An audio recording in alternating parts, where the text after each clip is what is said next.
Сәлеметсіңдер ме балалар? Бүгін біз математика сабағынан 8-9 сандарына көбейту және бөлу кестесі деген тақырыпты өтетін боламыз. Бірінші тапсырмаға қараймыз. Қоянның әрбір секіргені 8 бірлікке тең.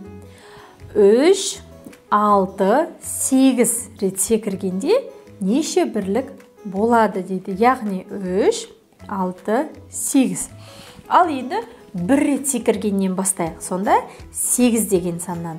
8, 16, 24, 32, 40, 48, 56, 64, 72, 80. Міне, біз 8-ге секіру арқылы 8 санынан көбейту кестесін бір қайталап алдық деген сөз. Сонымен 8 пен 3-тің көбейтіндісі қаншаға тең? Оны 3 рет секіргенде білеміз. 1, 2, 3, 24 екен. Келесі 8-ді 6 рет секіргенде қанша екен? 4, 5, 6, 48. Ал енді 8-ді 8-ге көбейткенде қанша болатынын өзің тап. 8-ге көбейту және бөлу кестесін құрастыр және жаз. Бірден мынандай сұрақ. 8 көбейту 8 дегеннен не үшін бастадық? Себебі 7-ге дейінгі көбейтулерді біз барлығын 7 және де 2-ден бастап 7-ге дейінгі сандарда үйреніп алған болатынбыз. Ал кәнекей, мына кестелерді толығымен өзің жазып, 8-дің кестесін жаттап ал. Ал енді екінші тапсырмада 8-ден кейінгі сан 9-дың көбейту кестесін өтетін боламыз. Бір рет секіргенде 9 бірлікке тең дейді. Кәнекей, енді 9-дан бастаймыз. Бір рет секіргенде 9, 2 рет секіргенде 18, сосын 3 рет секіргенде 27, 4 рет 36, 45, 54, 63, 72, 81 және де 90. Міне, сонымен қанша рет секірді? 10 рет секірді. Тамаша. Ал енді қоян 3 рет секіргенде қанша болады? 1, 2, 3, 27 болады.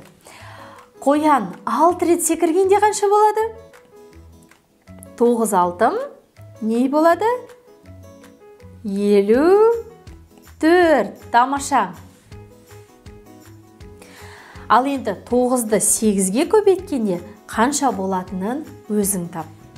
9 басты айдаһардың әр басы түскі аста 2 бәліштен жейді. Айдаһар түскі асқа барлығы неше бәліш жейді екен. Ал кәнекей не істейміз? 9 бәлішті 2-ге көбейтеміз. Неше шықты?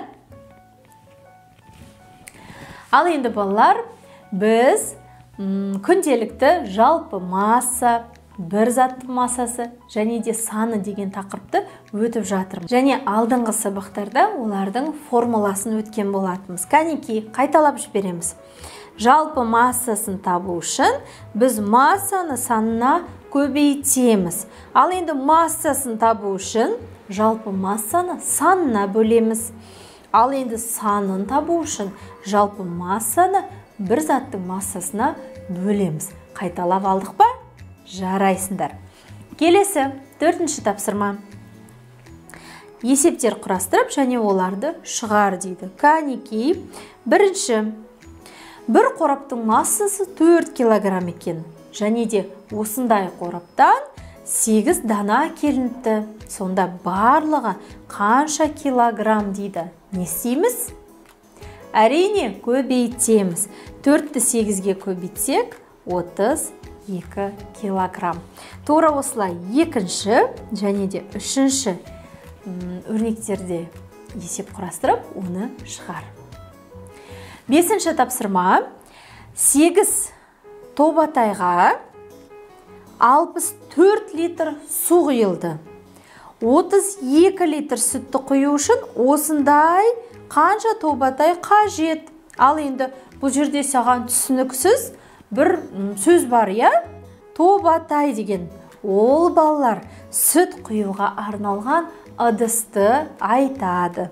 Тамаша. Енді астындағы несі кестеге қараймыз. Сонымен жалпы сыйымдылықты біз 8 тобатайға бөліп, оның 8 литр екенін тауып алдық.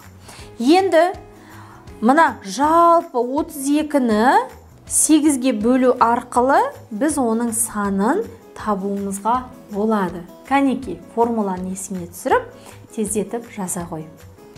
6-шы тапсырма. Есеп бойынша өрнек құр. Яғни тек қана өрнек құрамыз. Үй иесі қойларын қырқып, жүнін базарға апарып. Ол бір қойдан 7 килограмм жүн қырықты. Егер ол базарға 56 килограмм жүн апарса, неше қойдың жүнін қырықты? Не істейміз? Әрине 56 килограммды 7 килограммға бөліп, қойдың санын табамыз.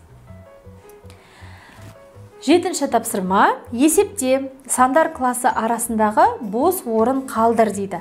Енді 0-мен аяқталатын сандарды қосып азайту өте оңай, дұрыс па?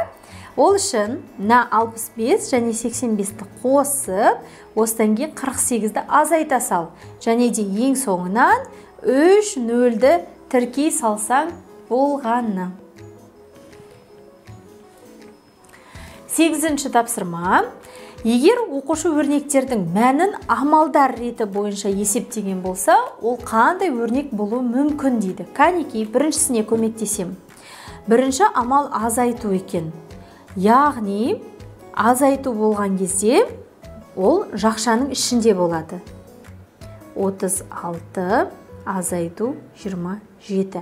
Енді 36-тан 27-ні азайтсақ, бізде 9. Ал екінші амалға қарасақ, 9 бөлу 3. Яғни осы жақшаның ішінен шығатын 9-ды біз тек 3-ке бөлеміз. Сонда мәні неше шығады?